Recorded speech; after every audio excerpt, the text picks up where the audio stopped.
wabarakatuh. Perkenalkan, nama saya Iti Komalia, kelas 5B, Konsentrasi Manajemen, Prodi Pendidikan Ekonomi, Universitas Islam Negeri Sultan Syarif Kasabian. Dan adapun tujuan saya membuat video ini untuk melengkapi tugas manajemen pemasaran yang diampu oleh Bapak Hendar Yobita MM. Selamat menyaksikan. Baik, materi yang terakhir itu ada strategi pengembangan produk baru dan siklus hidup baru. Pendahuluan. Produk baru adalah darah bagi sebuah organisasi. Namun, pengembangan produk baru mempunyai risiko dan banyak produk baru yang gagal. Jadi, akan dijelaskan suatu proses untuk menemukan dan mengembangkan produk baru agar sukses. Begitu diperkenalkan, pemasaran ingin produk mereka mempunyai nilai yang panjang dan menyenangkan. Dijelaskan juga bahwa semua produk akan melewati beberapa tahap siklus hidup dan setiap tahapan memiliki tantangan baru yang membutuhkan strategi dan taktik pemasaran yang berbeda. Rumusan masalah, bila Anda ingin menjadi guru, jelaskan strategi pengembangan produk baru dan hidup produk. Tujuannya di sini untuk mengetahui konsep dari strategi pengembangan produk baru dan siklus hidup baru. Yang pertama kita masuk ke tinjauan literatur. Strategi pengembangan produk baru dan siklus hidup baru ini terbagi beberapa macam. Yang pertama, strategi pengembangan produk. Ada dua cara bagi perusahaan untuk mendapatkan produk, yaitu melalui akuisisi dengan membeli produk orang lain atau melakukan pengembangan produk baru, new product development, dalam departemen riset dan pengembangan R&D perusahaan sendiri. Produk baru yang dianggap sebagai produk orisinal adalah pengembangan produk, modifikasi produk, dan merek baru yang dikembangkan perusahaan melalui usaha riset dan pengembangan mereka sendiri. Yang kedua tuh ada proses pengembangan produk baru. Agar berhasil menciptakan produk baru, perusahaan harus memahami pelanggan, pasar, dan pesaing untuk mengembangkan produk yang bisa memberikan nilai yang unggul bagi pelanggan. Karena itu, perusahaan mempunyai rencana produk baru yang kuat dan mempersiapkan proses pengembangan produk baru tersebut secara sistematis. Yang ketiga tuh ada mengatur pengembangan produk baru. Pengembangan produk baru berhasil perlu berpusat pada pelanggan berdasarkan tim, usaha, dan sistematis. Pengembangan produk baru yang berpusat pada pelanggan menemukan cara baru untuk memecahkan masalah pelanggan dan memberikan kepuasan yang lebih baik. Caranya adalah dengan melakukan diferensiasi dan menawarkan posisi nilai pelanggan yang lebih menarik. Yang keempat tuh ada strategi siklus hidup produk. Yang pertama ada pengembangan produk. Perusahaan menemukan dan mengembangkan suatu ide produk baru sehingga pada tahap ini ditandai dengan masih rendahnya penjualan produk sementara biaya investasi perusahaan besar. Yang kedua pengenalan. Pada tahap ini pertumbuhan penjualan lambat. Keuntungan belum bisa didapat sebagai akibat dari pengeluaran yang besar untuk memperkenalkan produknya. Yang ketiga ada pertumbuhan. Pada tahap ini sudah terjadi penerimaan yang cepat dan peningkatan keuntungan. Kita masuk ke pembahasan strategi pengembangan produk baru dan siklus hidup baru dalam skincare Scarlett Whitening.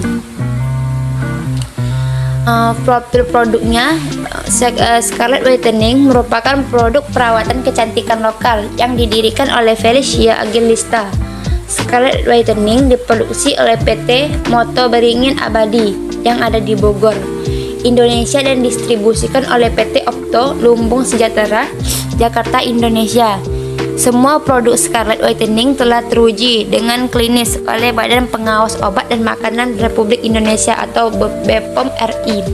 Dalam pemasarannya, produk Scarlett Whitening menawarkan berbagai macam yang terbagi menjadi 3 kategori, yaitu perawatan tubuh, body care, perawatan wajah, face care, dan perawatan rambut, hair care. Scarlett Whitening ini tidak memiliki fokus terhadap rangkaian produk perawatan saja. Fungsinya untuk mencerahkan dan memutihkan kulit tubuh dan wajah karena mengandung glutamine dan vitamin E. Itu tentang sedikit profil produknya. Yang kedua, strategi pengembangan produk. Dalam pengembangan produk melalui Instagram, Scarlett memanfaatkan setiap fitur yang ada dalam Instagram sebaik mungkin, seperti memberikan berbagai informasi mengenai testimoni dan review, varian baru, tips dan trik melalui link story, membuat konten yang menampilkan brand ambassador yang sedang bekerja sama dengan Scarlett dengan menggunakan konsep-konsep yang kreatif dan sedang di kalangan target marketingnya, dan banyak lagi.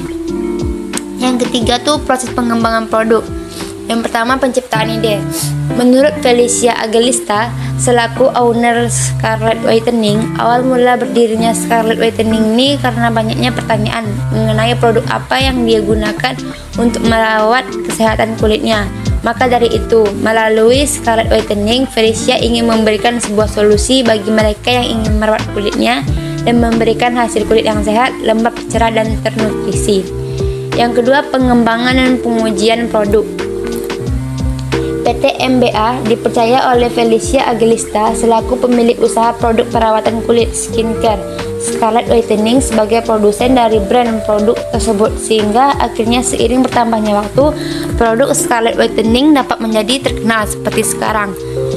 Yang ketiga tuh ada pengembangan strategi pemasaran. Dalam pemasarannya, Felicia Agelista menggunakan media sosial seperti Facebook, Instagram, TikTok, dan website official khusus untuk produk Scarlett-nya.